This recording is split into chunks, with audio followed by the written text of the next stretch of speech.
Ladies and gentlemen, good day. Thank you for taking the time to watch this submission for the Speaker's Corner of the EBNet 2025 Evolutionaries Conference. My name is Leon Kralin. I'm the Chief Operating Officer of the ICTS group of companies, including ICTS Legal Services. Today I'm going to be speaking to you about cybersecurity and cyber resilience. You're all well aware of the Joint Standard 2, which came into effect on 1 June of this year. I don't want to talk to you about compliance with that standard. I rather want to talk to you about what the standard is seeking to achieve and why, and how I believe you should be viewing cybersecurity for your fund and or for your business. But in order to get to that discussion, I would like to quickly unpack what is captured within the standard and therefore what they are ultimately trying to achieve. So firstly, the Joint Standard has two pillars that make it up. The first one is cybersecurity. Cybersecurity, in layman's terms, is literally the walls that you build around your house, i.e. the firewalls and so on, other protection mechanisms that either you have for your fund's data, or that your service providers would have for their businesses. Then you have cyber resilience. Cyber resilience is more about an awareness. It's about being prepared. It's about knowing what attacks are coming to you by looking at reporting. It's about sharing that kind of reporting more broadly across the country so that we can all mitigate accordingly. And very importantly, cyber resilience is about how quickly you can get back up and running should or when you get ultimately attacked.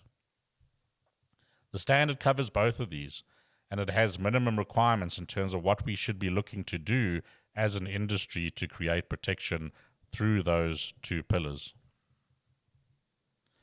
I've now been assisting funds for the past 3.5 months or so on specifically implementing the Joint Standard 2. And I've had a number of conversations with trustees and their service providers. Two things have stood out to me. Firstly, there's been a lot of gawking at the fees that are involved or have been quoted in terms of getting up to speed or complying with the Joint Standard. I think there were a few players initially that saw opportunity and quoted really high fees, thinking that the funds who didn't have the expertise would have to swallow that. Luckily, free market forces have resulted in competition, and I do believe that those fees have become a lot more reasonable recently. But also a lot of this gawking at the fee is because we're coming off the back of Two-Pot, off the back of Poppy. There's constant increase in fees that have been taking place, and that's resulting in a skepticism that is being shown by trustees and their service providers. What has that resulted in? Well, different people are seeing the standard in different ways. Some people are seeing it as a pain, something that they may have to comply with. Others are choosing to simply ignore it, saying that they do not have the skills or the expertise to ultimately put in place what is required. I have a view that ultimately we need to identify the fact that and accept the fact that cyber risks are real, particularly within our industry, and that we have to create and build the protections that are necessary in order to maintain trust for our members. We need to protect their accounts. We need to protect their data. As service providers to retirement funds, we need to protect our business in order to minimize the risk to our customers. So how do we go about doing that? Ultimately, building that security like we would build security for our homes in a cost-effective and efficient type manner. Well, firstly, let's think about the risks. Are they truly real? I would say yes. Just have a look at the article by the Mail and Guardian in 2023, where they quoted that cyber attacks had increased by nearly 19% in the 12 months prior. There had been over 220 million email attacks on record across South Africa, and Postbank lost 18 million in similar email attacks. Just alone in the past month, I've received 2 emails from people in the financial services industry that I know well, from their actual email addresses, where they address me and asked me to click on a link to view a document that they would like my view on. When I first got those emails, I thought to myself, oh, okay, that's interesting. I wonder what this is about. And it was only because of my heightened awareness from having been involved helping funds implement Joint Standard 2 that I said, wait a second. I wasn't expecting this email. Let me check.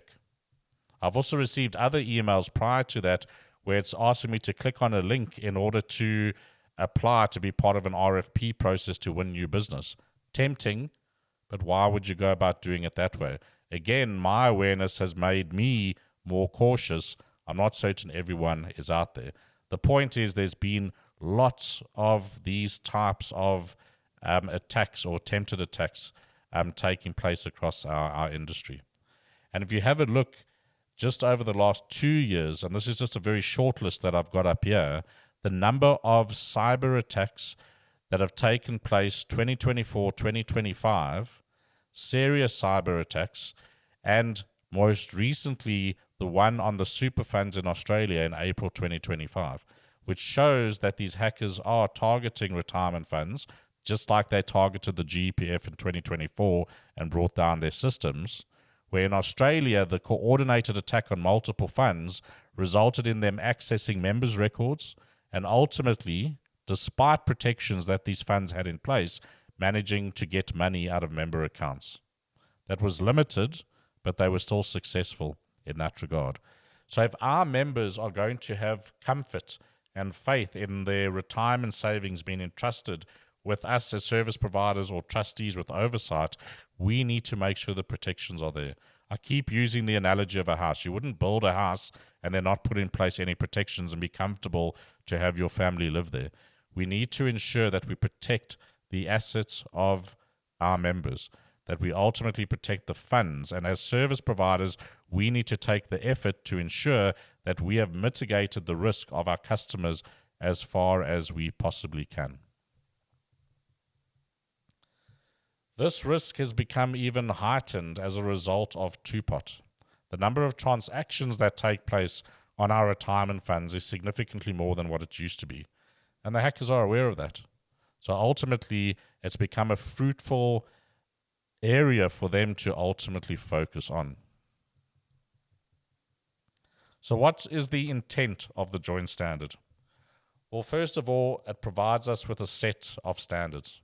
Standards that we can apply in order to protect our members' assets and data. Those minimum requirements are quite explicit within the Joint Standard. Some of them are already in place, we just don't even know about it. Some of them are trying to take it one step further to ensure that we create a heightened awareness and ultimately monitor the risk that we are exposed to. And why? We're wanting to ultimately not just maintain, but grow trust within the financial sector. Would you be comfortable with your bank if you knew that they didn't take security, cybersecurity seriously, and it was quite possible that hackers could access your bank account, your savings account? I wouldn't think so. We need to apply ourselves in the same way to say, right, how do we mitigate together against the criminals out there that are looking to ultimately harm us? This applies to financial institutions. Now, what is a financial institution? This is one of the areas where I've found people have chosen to interpret whether they need to actually put in place the Joint Standard for themselves. Well, there should be no ambiguity around financial institutions because it's defined. We know exactly what financial institutions ultimately are. So if you are a bank, you're a financial institution. If you are a retirement fund, it's explicit, you are a financial institution.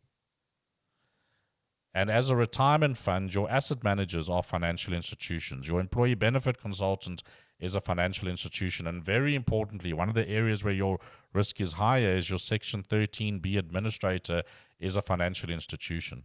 Some of the areas that people haven't thought about or recognized is your payroll. Ultimately is an area of risk and is a financial institution. So all financial institutions need to put in place the security, or should be putting in place the security. As a retirement fund, you need to ensure that your financial institutions have that security in place and that ultimately your fund is protected off the back of that. So what is it that you need to do? You need to identify who all of the risk areas are within your fund. Who are the financial institutions? Who are the non-financial institutions? And then ultimately assess them according to the standards as per the joint standard to ensure that you have the security that you need in place. Even where it's a non-financial institution, you need to think to yourself, hang on, what is the risk that they bring to our fund, which is a financial institution? So in order to ensure that you comply, you still need to assess any of the providers that you have from a risk perspective. And how would you do that? Well, you would look at, do they control any monies? What data do they get access to? What is the frequency of the interactions with them? And all of that would lead you to ultimately decide the level of rigor that you would need to apply in assessing that entity or that service provider to your fund. Believe it or not, even trustees of pension funds aren't financial institutions, but they are another risk area. They need to themselves assess their levels of security when they're accessing data, be it through their mobiles or utilizing Gmail accounts and so on. It is necessary to go through that risk assessment of the trustees as well. Now, that might sound like years and years of work, but it's not. It's a once-off exercise. Once you've defined your risk register or your asset register, you then start applying the assessments and the controls that are needed to mitigate the risk to your fund. As a financial institution, anyone that you contract with, you should be assessing, especially if they do interact with data that you use within your business. If you utilize anyone like a stockbroker, if you're an asset manager, you need to ensure that they have the relevant controls in place. So in a nutshell, the joint standard is saying, as a trustee, you have a responsibility. A trustee or a fund is a financial institution. As I said, so is an asset manager, so is an administrator. These parties all have a responsibility to ensure that they ultimately comply, but really build the levels of security that are ultimately required to protect. So, in a nutshell, the joint standard requires the following. First of all, as trustees or a financial institution, we have a responsibility. As a service provider to your customer, be it a retirement fund, and as a retirement fund board of trustees to your members, to protect their assets and to protect their data, maintain their trust. In order to do that, like I said, you need to identify your risk areas, create an inventory of your providers, understand the levels of risk to which they expose you, and then assess them to ensure that those risks are ultimately mitigated. In order to do that, we aren't expected as financial services individuals or trustees of retirement funds who come from different backgrounds to have all of the cyber expertise and knowledge. We are expected to enhance our awareness, but ultimately we should be seeking to get the support of experts in the market. And let me be clear, those experts need to be independent of your service providers as well. Otherwise, you're not going to get a fully transparent or entirely honest view of the risks to which you are exposed. Now, in order to do that, you're going to need to budget. Yes, there will be a cost, but I do believe that the costs are reasonable and that ultimately, in comparison to the potential losses that you can incur, that it is money well spent. So, in order to get ready for the 1 June deadline of the Joint Standard 2, what is it that financial institutions or boards of trustees, retirement funds needed to do by that stage? Well, firstly, awareness is important, like I've mentioned. So training of trustees, but within financial institutions, training of your people, those people that are managing the processes within your business, is very, very important. Just like I mentioned, my awareness is a lot greater these days, so I can identify, hopefully, when there are attacks. We need to help our staff and our fellow trustees get to a point where they are more vigilant when it comes down to these types of matters.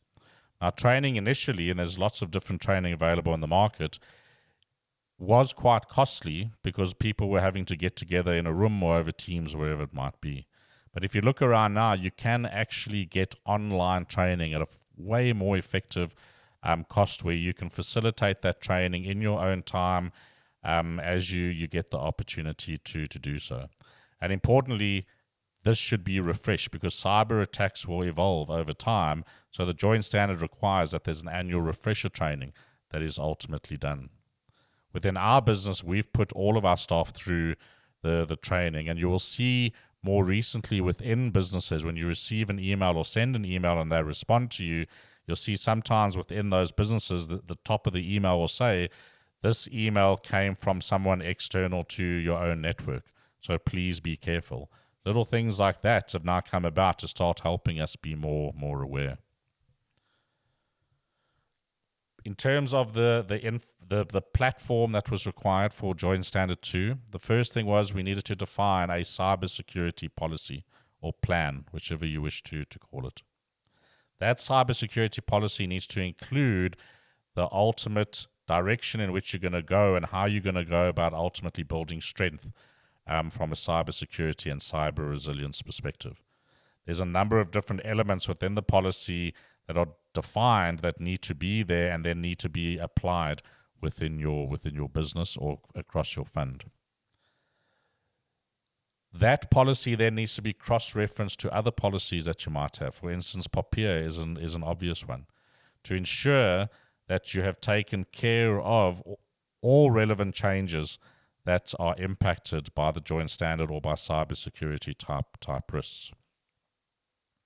You then need to ensure, as a retirement fund or even as a financial institution, that the providers with whom you ultimately contract or deal with that have access to data or assets are contracted in a way that they have to comply with the standard, but also report back to you so that you're always aware of any incidents that might have taken place.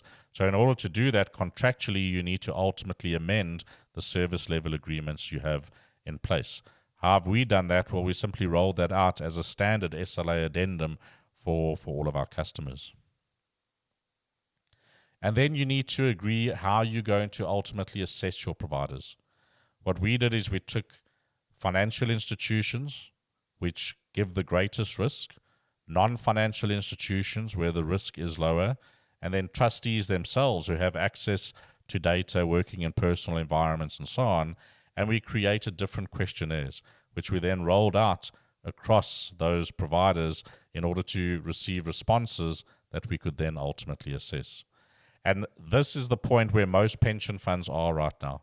And as a result of this, a number of their providers are starting to come ask questions around how can we increase our security. So from that perspective, the standard is achieving a very, very good thing for us all.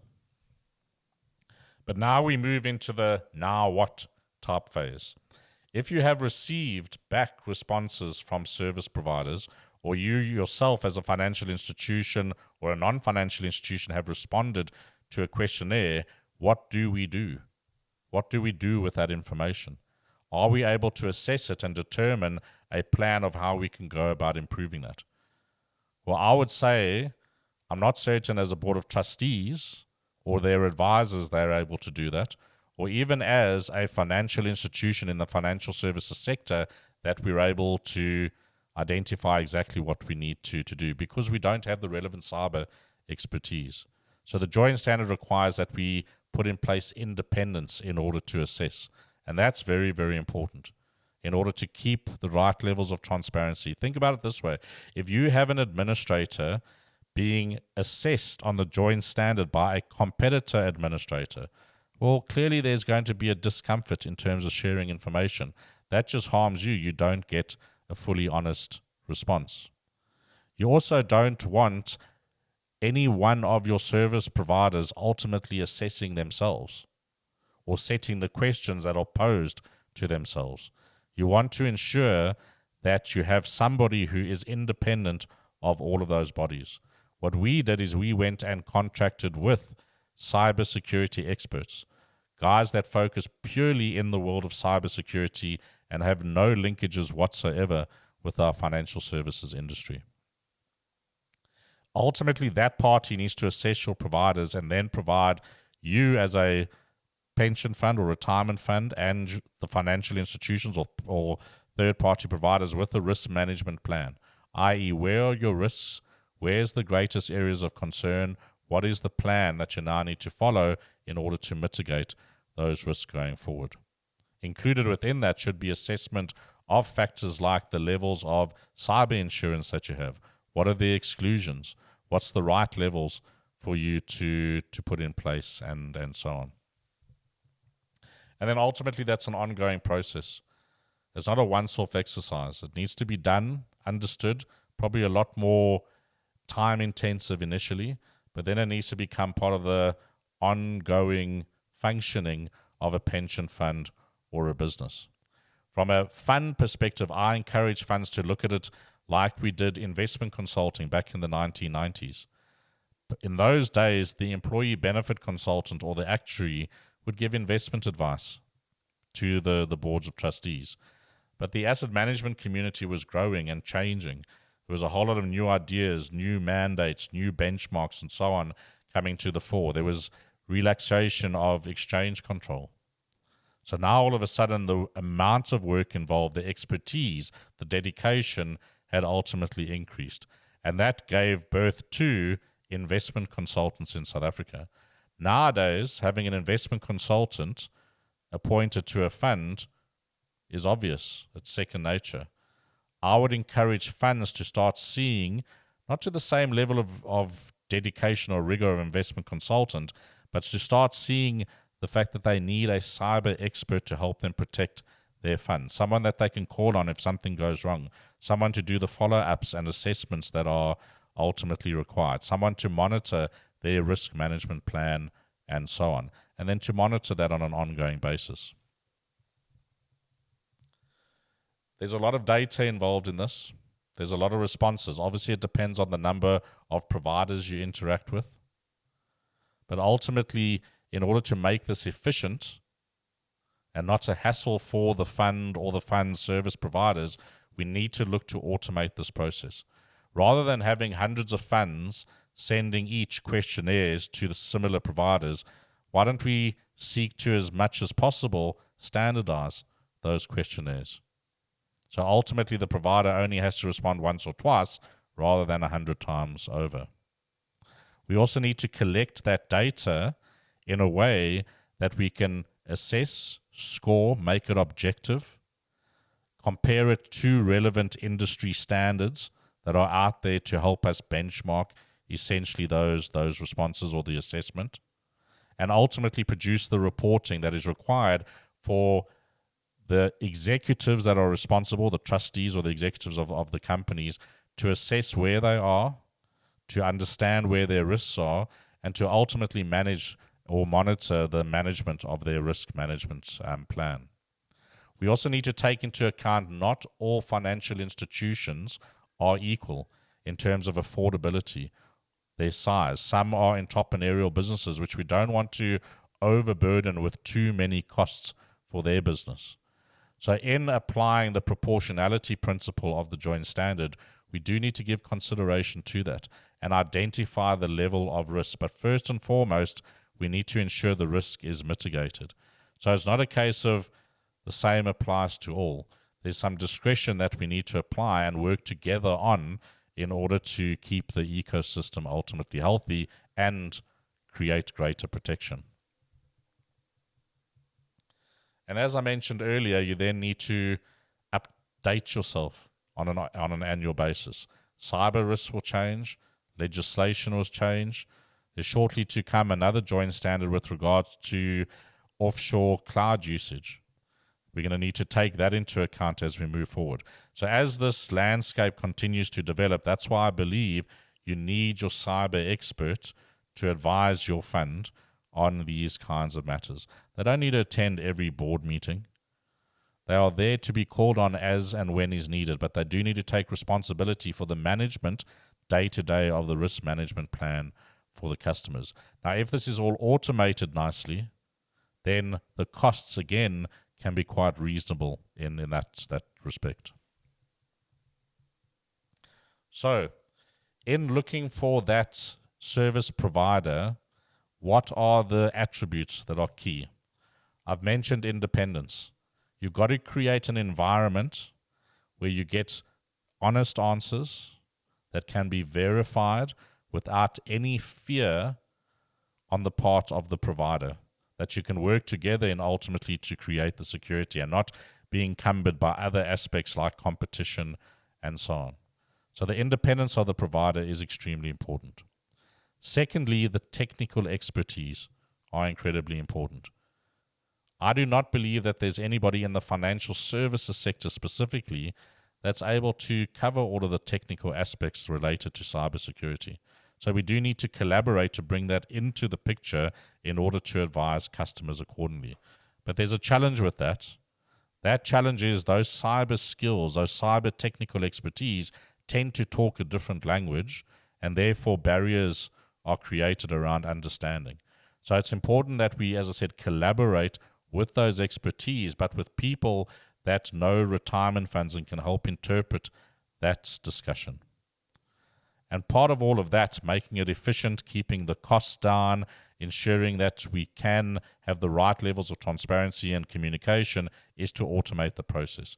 We need the information in one place. We need to be able to verify the responses with the relevant proof of the responses that are provided. So automation is going to be critically important to facilitate that. And what we found is that there was no off-the-shelf system to help facilitate that. So we had to partner with a risk management cyber expert in order to create a bespoke system specifically for retirement funds, where they can get the dashboard that they require, where we can validate information, do all the scoring with our cyber experts, and ultimately maintain a risk management plan for customers. So that is the role that we as ICTS Legal Services now take on, is that of making it practical, interpreting, and ultimately ensuring that it's cost efficient through the processes and how we run those processes for customers. And on that note, I'm going to draw to this conversation to an end. I hope I've managed to express my belief around how important cybersecurity ultimately is. We have to protect our members. We have to protect not just their data, but also very, very importantly, their assets, because there is a real risk in that regard. The FSCA and the Prudential Authority did not come up with the joint standards simply because they want to apply more regulation. They've done this because they want to ensure security, protection. I believe that by working together as an industry, by taking this very seriously, by ultimately innovating and collaborating, we can see the joint standard as a guide to help us build the security that is necessary for our members. And I want to stress again, for us as businesses. If we're a third-party provider and we do not protect our customers and we are ultimately subject to an attack, that could be the end of our business, our reputation through the process. So without scaremongering, I really, really would like to encourage anyone that's listening to this talk to please take cybersecurity and cyber resilience very, very seriously. My name is Leon Krailing. Please feel free to contact me should you wish to discuss this any further. You can email me at Kreylingl, spelled GREYLINGL, at ICTS.co.za. Thank you again for taking the time to listen to me. I wish you all the very best in ensuring you protect your fund and your business. Thank you.